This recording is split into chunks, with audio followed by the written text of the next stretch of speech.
Good afternoon, friends. Today in this lecture I will explain you the ending part of the story, Journey to the West. That is the journey of the holy monk,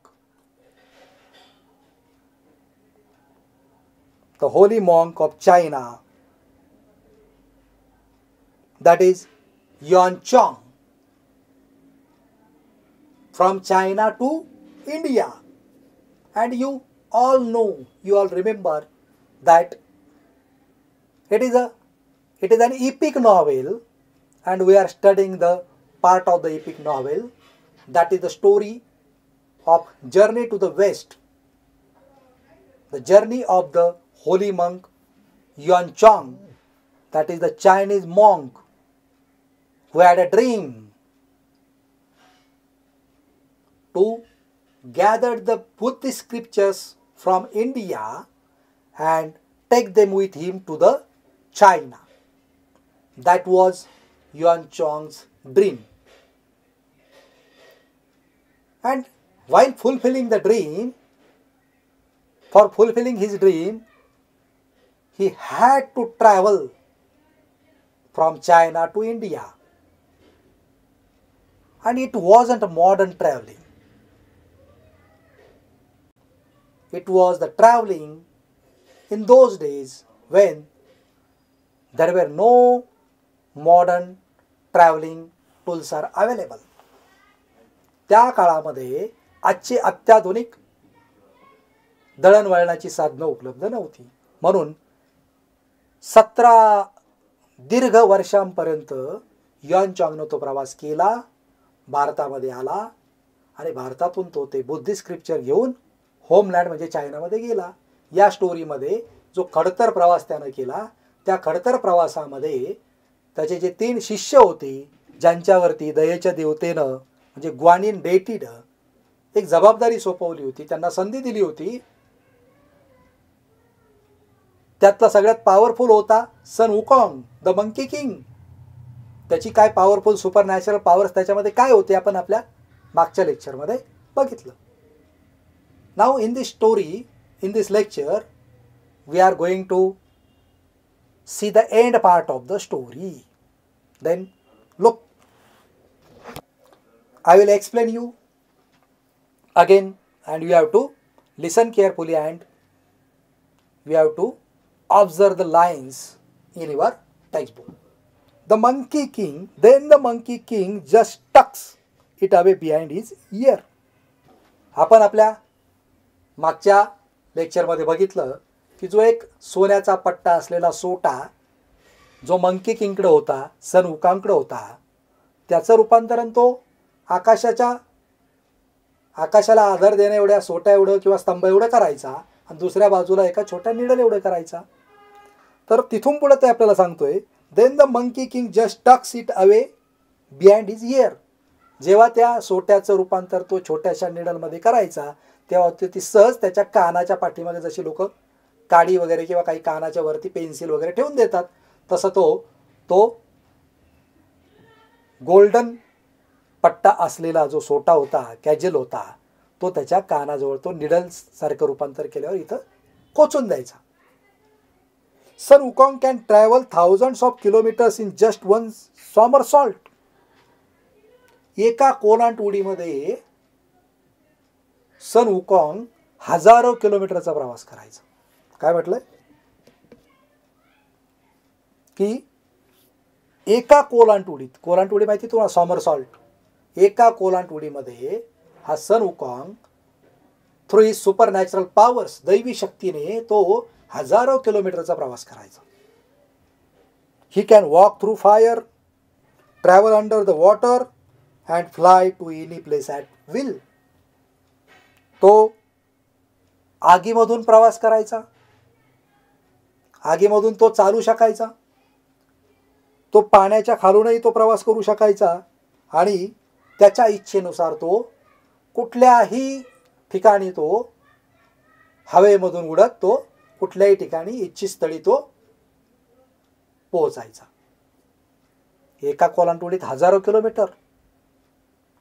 त्याच्या व्यतिरिक्त आगीतूनही चालू शकायचा, पाण्याच्या खालूनही प्रवास करू शकायचा. म्हणजे आकाश, पाताळ आणि जमीन या तीनही ठिकाणावरून तो प्रवास त्याच्या इच्छेनुसार कुठेही करू शकत होता. These are his supernatural powers. His body is as hard as a diamond. Again, the phrase like as big as tiny as came here while describing the body of Sun Wukong. The phrase as hard as diamond is used here. सन वुकॉंगच्या बॉडीचं hardness explain करण्यासाठी या ठिकाणी डायमंडची उपमा त्याच्या बॉडीला दिली आहे. Diamond is also hard. Like that diamond, the body of Sun Wukong is hard as diamond. Okay, म्हणजे तुम्हाला अजून एक फ्रेज नवीन मिळाली, ॲजची. बरोबर, very good. So no one and nothing can injure him. कुणीही त्याला कुठलीही इजा करू शकत नव्हतं, because of his outstanding extraordinary supernatural powers. असामान्य दैवी शक्ती असलेली ती व्यक्ती होती Sun Wukong, the monkey king. म्हणून त्याला कुणीही कुठल्याही प्रकारची इजा करू शकत नव्हतं. आणि तो युआनचॉंगच्या प्रवासामध्ये डेमॉन्स आणि इव्हिल बॉडीजपासून युआनचॉंगचं संरक्षण करण्यासाठी गॉडेस ऑफ मर्सीच्या आदेशानुसार त्याचा शिष्य म्हणून, 3 शिष्यांपैकी सगळ्यात पॉवरफुल असा शिष्य म्हणून तो त्या प्रवासामध्ये युआनचॉंगच्या बरोबर होता. His golden gaze, fiery eyes have X-ray vision. X-ray vision, golden gaze, fiery eyes म्हणजे काय? त्याची सोन्याचे कटाक्ष असणारी नजर, आग ओकणारे डोळे, यामुळे किंवा त्याची जी व्हिजन होती, त्याची जी दृष्टी होती, त्याची जी नजर होती, त्याचा जो कटाक्ष होता, सोन्याचा कटाक्ष, सोनेरी कटाक्ष, शिवाय आग ओकणारे डोळे, यामुळे त्याची जी व्हिजन होती ती एक्स-रे व्हिजन होती. ती सर्वसामान्य नजर नव्हती. एक्स-रे व्हिजन म्हणजे काय? एखादी फिजिकल बॉडी जरी तुमच्यामध्ये असेल आणि त्याच्या पलीकडे जर एखादी घटना घडत असेल तर एक्स-रे व्हिजन म्हणजे त्या फिजिकल बॉडीला पार करून पलीकडचं एखादा अडथळा मोठा तुमच्यामध्ये आहे, भिंत आहे, त्या भिंतीच्या पलीकडे काय चाललं ते आपण बघू शकतो का? नाही. But Sun Wukong had a supernatural power that with his golden gaze and fiery eyes he can see what is happening behind the wall. His X-ray vision is his supernatural power which tells him what is happening beyond the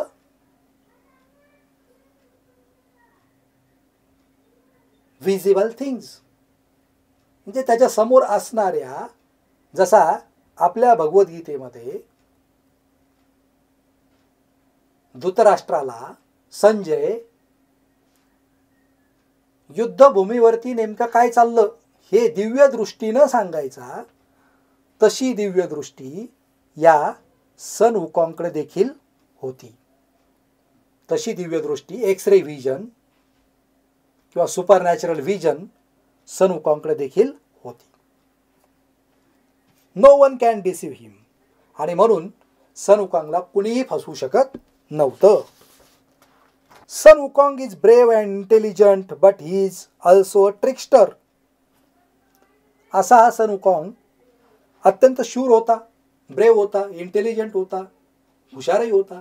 परंतु तुम्हाला तर आठवत असेल की या तिघांनाही स्वर्गातून देवांनी काय केलं होतं, हाकलून दिलं होतं. कशामुळं?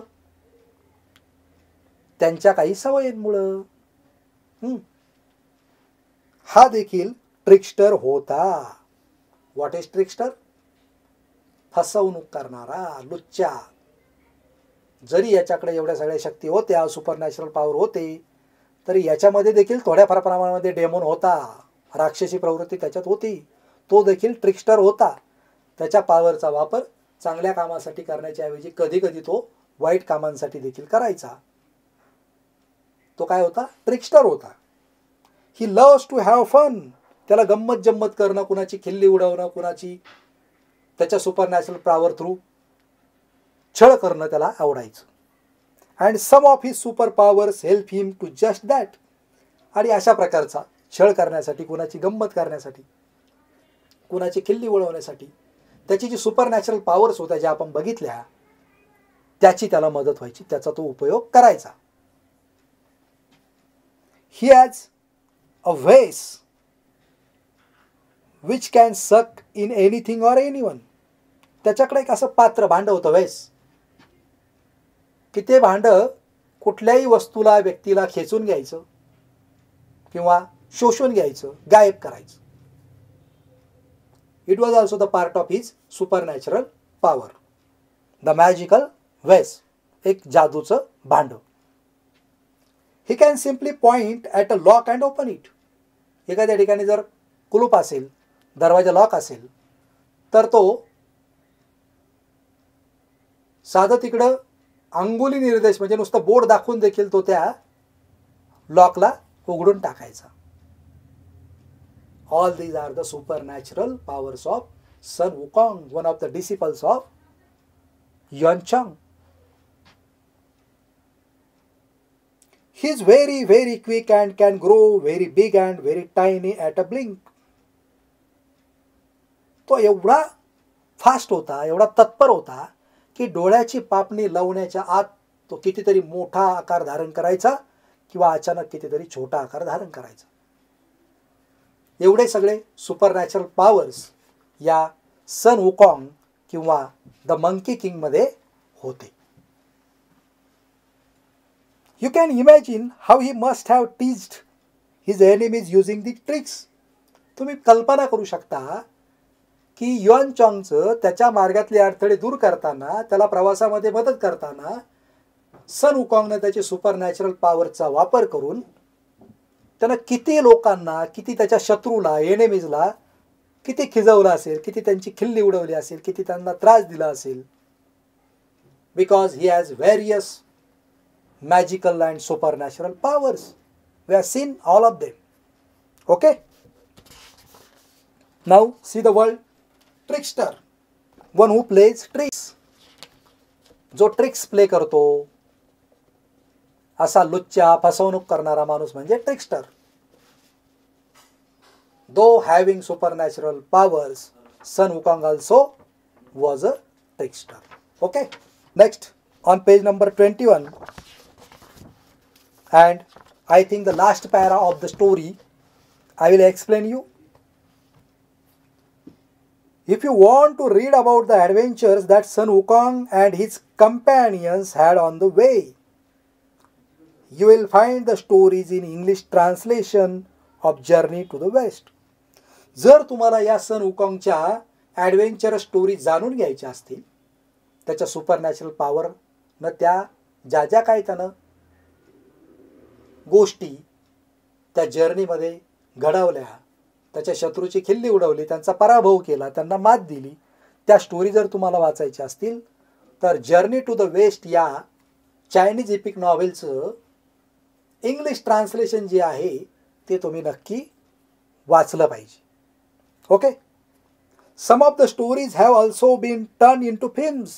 आणि तुम्हाला जर वाचायला पुस्तक उपलब्ध नाही झालं तर या सन वुकॉंगबद्दलच्या अनेक स्टोरीचं रूपांतर फिल्म्समध्ये म्हणजे चित्रपटांमध्ये देखील केलेलं आहे. आपल्याकडे बघा चित्रपटांची काही सिरीज येते, सिरीज पार्ट 1 नंतर 2 नंतर 3, धूम 1 धूम 2 धूम 3. तसे काही हॉलिवूडच्या चित्रपटांची सुद्धा सिरीज असते.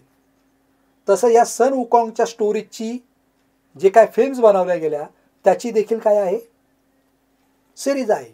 The monkey king 1, the monkey king 2. Was the monkey king? The monkey king itself is a supernatural body is called Sun Wukong. काय काय नाव आहेत? Journey to the west part 1 and part 2. I am telling you the names of films. Conquering the Demons. त्यानंतर सन वुकॉंग. सन वुकॉंग नावानं देखील चित्रपट आहे. The monkey king part 1, part 2, part 3. The monkey king नावानं 3 पार्ट आहे. आणि द फॉरबिडन किंगडम हे देखील या सन वुकॉंगच्या सुपर नॅचरल पॉवरवरती आधारित चित्रपट आहेत. हे तुम्हाला जेव्हा मध्ये मध्ये वेळ मिळेल त्यावेळेला तुम्ही ते बघू शकता, म्हणजे तुम्हाला आणखी चांगल्या पद्धतीने हा लेसन लक्षात राहील. What would you like better to read the historical account of Hiuen Tsang's travels or read the fantastic stories of Sun Wukong? तुम्हाला नेमकं काय आवडेल? सन वुकॉंगचं ऐतिहासिक जे काय ट्रॅव्हलिंग त्यानं केलं भारतामध्ये बुद्धिस्ट स्क्रिप्चर नेण्यासाठी, हे वाचायला तुम्हाला आवडेल? की सन वुकॉंगच्या ज्या काय स्टोरीज आहेत फॅन्टॅस्टिक स्टोरीज सुपर नॅचरल पॉवरच्या, त्या वाचायला तुम्हाला आवडेल? दोन्हीपैकी काय? May be you should read both. तुम्ही कदाचित दोन्ही वाचाल, दोन्ही तुम्हाला आवडतील. Find out what you like better. दोन्ही स्टोरी जेव्हा तुम्ही पाहाल, वाचाल, ऐकाल त्यावेळेला तुम्ही स्वतः शोधा की fantastic stories of Sun Wukong चांगल्या होत्या की historical journey of Yuen Chong ही तुम्हाला जास्त आवडली. हे तुम्ही शोधून काढायचं. त्यासाठी तुम्हाला वाचन करण्यासाठी माझ्याकडून शुभेच्छा. Happy reading. काय म्हटलं त्यांनी? Happy reading. वाचनाचा आनंद घ्या. कोणीतरी आपल्याला सांगितलं म्हणून वाचन करू नका. शिक्षा म्हणून वाचन करू नका. If you think the reading is a sorrowful part, reading is a burden, reading is a burden given by your teacher or parents to you. पालकांनी किंवा शिक्षकांनी तुमच्यावरती दबाव टाकून जर तुम्हाला वाचायला लावलं तर निगेटिव्हली तुम्ही वाचता. परंतु जेव्हा आपण वाचन सकारात्मक करतो, आपल्या स्वतःसाठी करतो, त्यावेळेला आपल्याला वाचन नक्कीच हॅपी होतं. That is why happy reading to you all. We have finished the story of Yuan Chong, that is the part of journey to the west. Some questions are there. I will show you the questions and their answers are also given there. See the first slide. The question is, which qualities of Sun Wukong are mentioned in the lesson? What? Which qualities of Sun Wukong are mentioned in the lesson? What you have to do?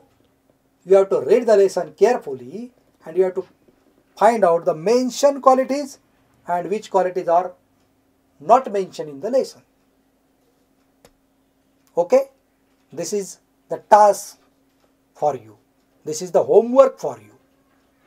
You have to underline the mentioned qualities of Sun Wukong from the lesson. And you have to find out in this question which qualities are given and they are not mentioned in the story Journey to the West. I will show you the answer to this question. Just see, after seeing this answer, we have to underline the qualities which are mentioned in the story in your textbook. Okay, तुमच्या पुस्तकामध्ये इथं दिसत असलेल्या क्वालिटीजला पुस्तकामध्ये त्या ओळी शोधून नीट व्यवस्थित वाचून त्या क्वालिटीज तिथं काय करा, अंडरलाइन करा. Okay. Next question. Some nouns are given in the chart. The question is that classify the following nouns as countable and uncountable. Countable nouns and uncountable nouns. Try to classify them. Again, the answer is given for you. Countable nouns are country, story, word. Uncountable is milk, hair and fire. अशी nouns की जे आपण मोजू शकतो किंवा अशी nouns की ज्यांना आपण मोजू शकत नाही क्वांटिटीमध्ये. That is countable and uncountable. The answer is given for you. You can classify them and you can think upon it. Okay, very good. Again the next task is given for you. That is match the pair. As big as tiny as sweet as. Okay, and the answer is as big as an elephant, as tiny as a needle and as sweet as sugar. Okay,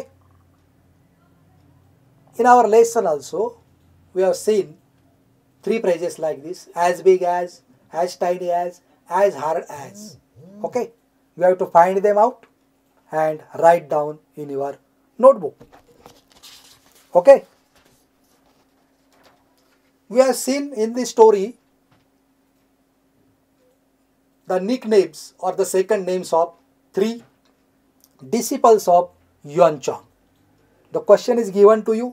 Match the following: Sun Wukong, Zhu Bazi, Xia Wuzing, and some names are given. Which option is related to these three disciples? You have to find out, and after finding out you have to write them in your notebook. The answer is also given to you. The Sun Wukong is called the Monkey King, Zhu Bazi is called Pixie, and the Xia Wuzing is called Sand Priest. Okay, very good. The last question for you is that what is the novel about? Three options are there: about folk tales, about China, or about Yuan Chang's famous pilgrimage. What is the answer? The last one is answer: Yuan Chang's famous pilgrimage.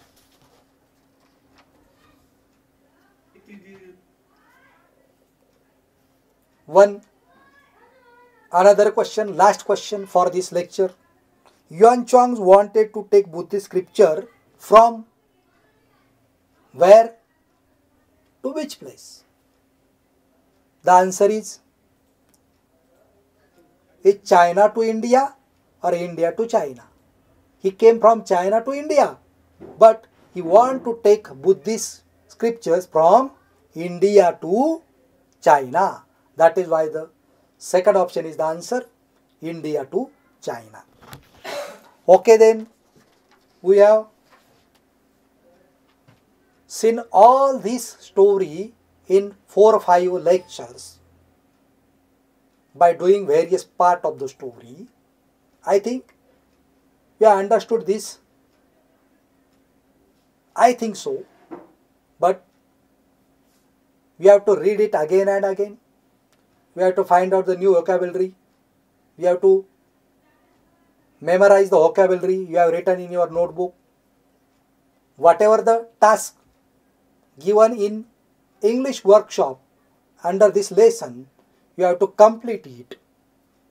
You have to write down all the English workshop in your notebook, and you have to show it after reopening the schools to your concerned teacher, your English teachers. Okay? Very good then. Goodbye. Thank you.